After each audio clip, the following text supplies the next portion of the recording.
Good afternoon. We'll come to order and welcome to Budget Subcommittee number 1 on Health and Human Services. The Assembly legislative session has just convened, so members are en route. So we'll call our first panel, and I'd like to ask the representatives from the Department of Managed Healthcare to come forward. And as they do, let me just provide some framing overviews. We'll be moving in different places in the agenda to accommodate a number of meetings taking place, and we may not have committee members the entire time of today's hearing. Having said that, as soon as we have a quorum, we'll be moving to action items that require a vote once we have a quorum. So if the representatives from the Department of Managed Healthcare would come forward, and just know that once we have a quorum, we may need to take a break during your presentation, take our votes, and then we'll continue with your presentation. With that, we welcome you to come forward to the dais.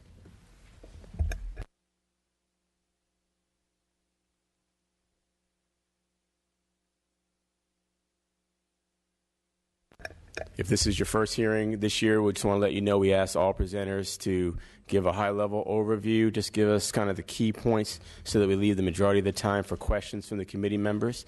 We'll do public comment, 30 seconds each speaker. We want each speaker just to give us an idea of where you're from, your organizational involvement, and key issues and position that you'd like us to know on the particular item.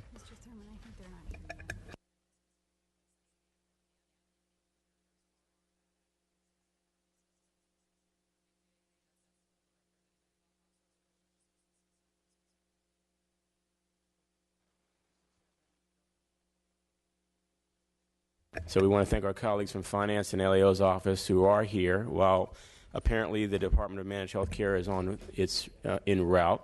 We're going to move, if you all would stay, because I'm sure there are items for you to present, we're going to move to the Department of Healthcare Services. If there are representatives, we'd like to ask them to come forward.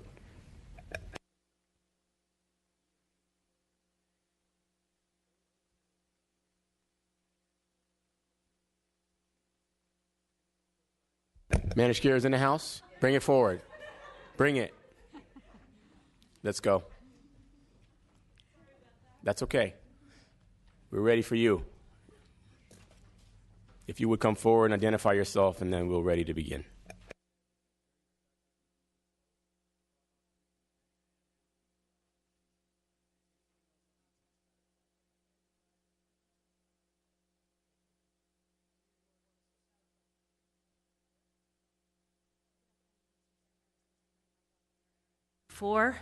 Which requires the department to annually review and assess all full-service and behavioral health plan networks and standardize health plan reporting of compliance with timely access standards. I had to catch my breath for a second. The spring finance letter includes 25 permanent positions to address workload. Of those, 23 will be in the licensing division, and 2 at the Help Center, specifically our Division of Plan Surveys, to deal with issues around enrollee grievances regarding network adequacy. The request also includes $230,000 for fiscal year 2015-16 and ongoing for statistical consulting services to interpret data, develop standards, and determine network trends. So to develop this BCP, the department conducted a workload analysis based on our experience conducting network reviews prior to the passage of 964 and using information that we had on how many unique networks are currently offered in California. There are a total of 45 health plans in California subject to the annual network reviews under SB 964. Each health plan has up to 5 different types of provider networks. That includes primary care providers, specialty care, physicians, hospitals, mental health providers, and then ancillary providers, which include pharmacy, home health, pediatric, dental, and vision. There are also 4 unique types of product networks, those being HMO, PPO, EPO, and Medi-Cal. So for these, the department must evaluate each health plan individually by network type and by product in all 58 counties.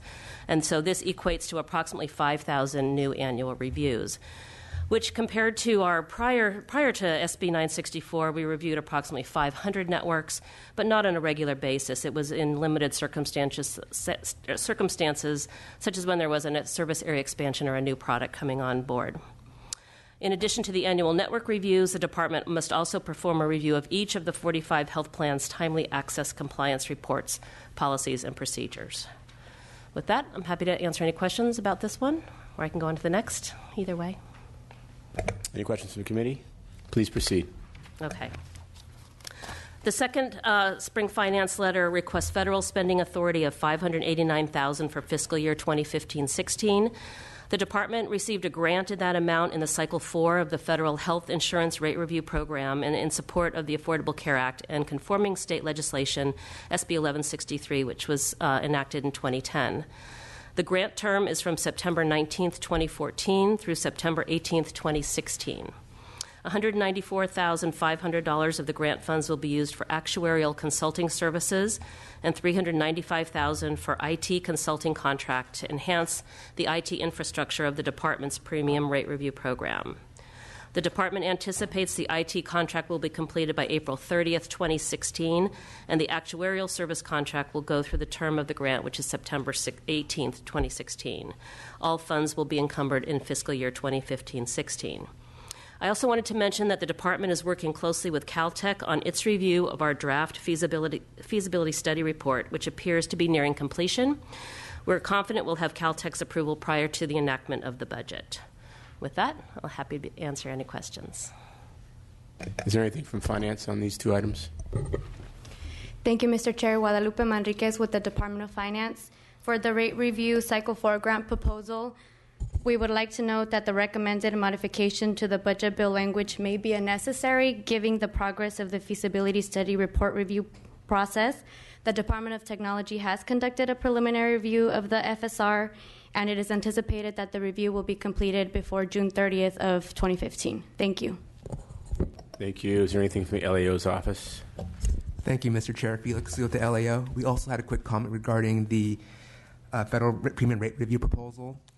In particular, the proposed modification to the budget bill language. We do understand that there's strong interest in getting the project off the ground and the federal grant funds expended within the allotted time frame. That being said, we do find that the proposed modification to the language could create some degree of project risk. These projects, reportable projects like this one, face a high level of scrutiny with their FSR from the Office of Technology. And the intent of this review is for the project to be in the best position to succeed.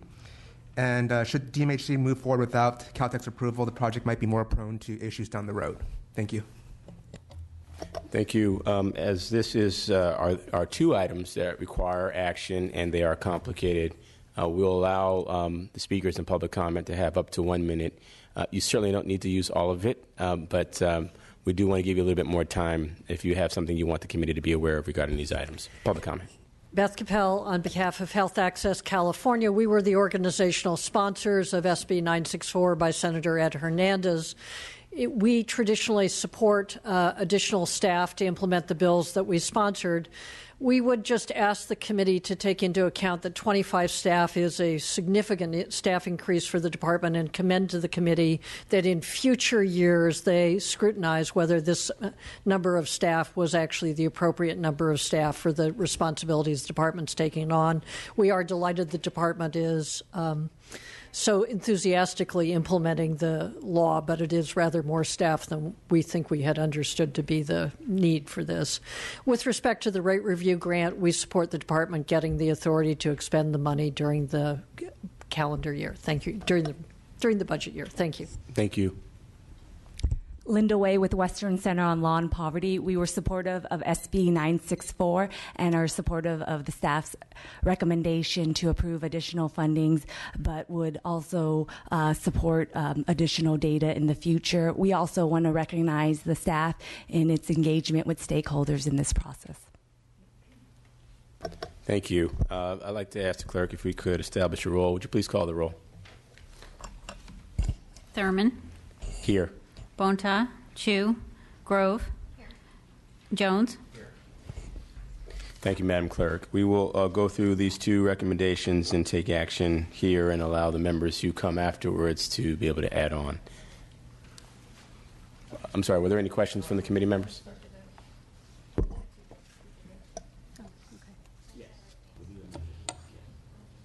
We will vote on each item individually. Madam Clerk, if you would, please state each item, and then we'll call for a motion.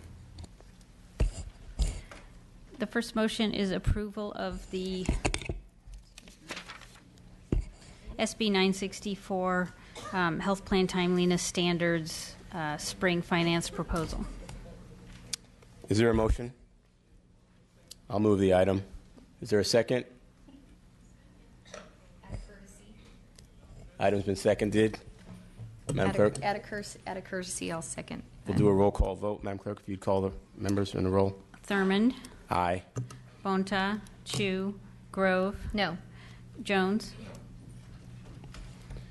Items on call with one vote, and we will allow other members to add on as they arrive. Second is recommended approval with the modified placeholder budget bill language as described in the agenda on premium rate review federal grant. Is there a motion for this item? I'll move the item. Is a second. Madam Clerk, if you'd call the roll. Thurmond, Aye. Bonta, Chu, Grove, Jones. Item is on call with one vote. Other members can add on as they arrive. Thank you.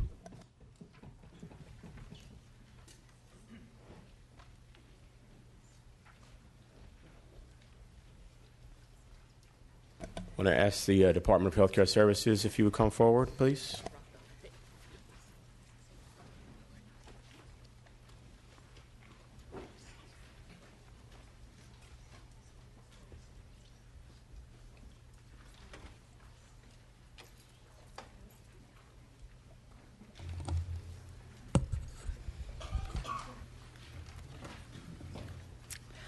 Mary Cantwell, Department of Healthcare Services. Just to clarify, we're on the issue 2, the budget change proposals. Okay, I just wanted to make sure I was talking about the right thing. So our first proposal is related to our Office of Health Information Technology Technical Assistance Program. We are requesting the extension of 2 limited term positions and the conversion of 6 limited term to permanent positions, as well as 3 years of limited term contract funding to continue our efforts to advance the adoption of meaningful use of electronic health records and the establishment of a provider technical assistance program. Happy to take questions. Do you want me to just go through them all? Any questions so far? Please continue. Okay. The second proposal is related to our Medi-Cal eligibility data systems. We are requesting the conversion of 10 limited term to permanent positions and the extension of 1 limited term position to perform the ongoing work of managing, protecting, and securing the confidential Medi-Cal eligibility information, ensuring compliance with the requirements of the Social Security Administration, and monitoring access to our MEDS data system. Please continue. Sure. Our third proposal is related to our financial audits. We are requesting 21 new positions, 9 permanent and 12 2-year limited term, to address new workload that is associated with a variety of things that has happened over the past couple of years. The first being the change in methodology for the intermediate care facilities for the developmentally disabled, as well as the approval of the state plan amendment related to AB 959, which is a supplemental payment program for public clinics and veterans' homes.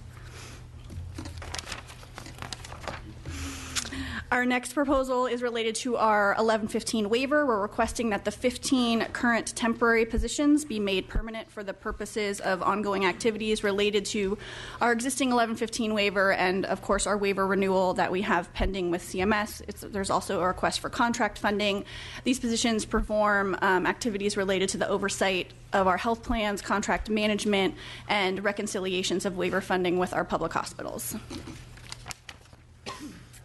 Our next proposal is related to the hospital quality assurance fee. We are requesting the extension of a 3-year extension of 9.5 limited term positions as an associated contract funding to continue our implementation of the hospital provider fee and its associated supplemental payments to hospitals, increases in managed care payments, and funding for children's coverage.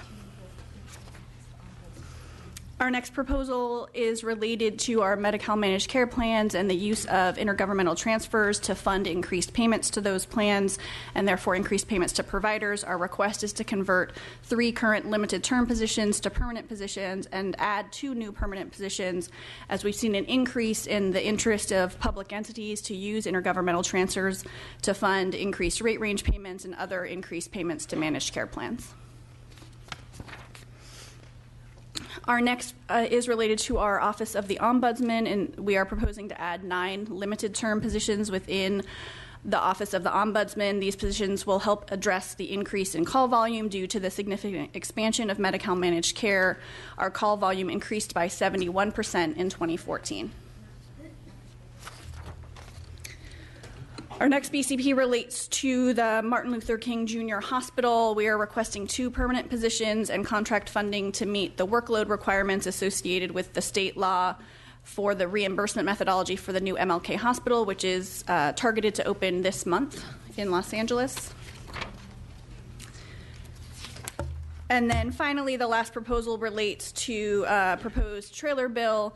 When the ACA and the associated changes in eligibility were put into place, the statute contained a sunset date of the process for eligibility determination for the Magi Medi-Cal eligibility. This proposal is to remove that sunset. In evaluating the current process, the department covered California, and the County Welfare Directors Association agreed that there's no need to change the process at this time and that the sunset should be removed. I believe that's all. Thank you for presenting those 9 items. I understand our action is on 7. We're going to hold 2 open. Is there anything from Finance on these items?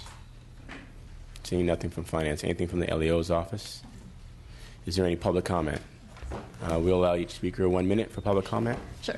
Good afternoon, Mr. Chair and members. Tam Ma with Health Access California. We're here in support of 4 of the proposals that were just presented. The first is the Section 1115 waiver activities. We're pleased to be a part of the 3 stakeholder work groups that DHCS convened to inform the development of the waiver, and we believe it's critical to California's ongoing implementation of the Affordable Care Act and urge the committee's approval of these positions. The second issue is the Medi-Cal Office of the Ombudsman. We support the department's request for resources, but we do question whether the 9 additional staff is sufficient to be responsive to the needs of the 9 million enrollees in Medi-Cal managed care. This would bring the office's staffing level to a total of 18 positions, or 18 permanent positions, which means that there would be 2 staff people per 1 million enrollees. And we've had long-standing concerns about the office's capacity to answer calls and help beneficiaries resolve problems with their managed care plans, particularly complex problems that have not been able to be resolved elsewhere.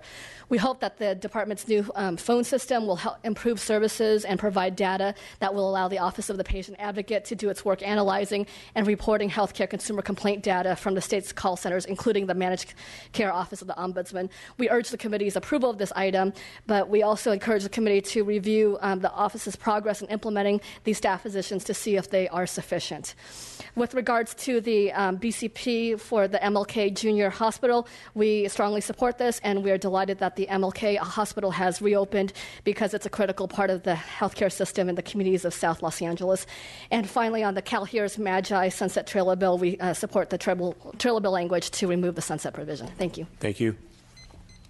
Linda Way with Western Center on Law and Poverty. Related to the Medi-Cal Ombudsman, we also voice our support for this to fund additional positions, but question whether 9 will be sufficient. We've heard from our legal aid advocates that they've had difficulty when calling on behalf of clients, getting through, and long wait times, and so would question whether 9 is sufficient. In addition, we look forward to additional data being provided with the new phone system. In regards to the CalHERS Magi Sunset Trailer Bill language, we would support that as well. Thank you. Chair and members, Kathy Mossberg representing the Developmental Services Network. We want to call out our opposition to the request for 21 positions, some of them for audits to ICFDD, Ns and Hs. We certainly are not opposed to site-specific audits. Our question here is for a cut. These are due to the AB 97 cuts and the complications that have occurred from that due to the rate methodology. That cut, I think, for ICFs is about $5 million. This is approximately spending $3 million. You're getting $5 million. I mean, we just don't think you probably should look at, as it relates to our facilities, perhaps looking at removing the cut if you're going to need to continue to increase auditors. Thank you. Thank you. Any other public comment? Seeing none, any questions from the committee?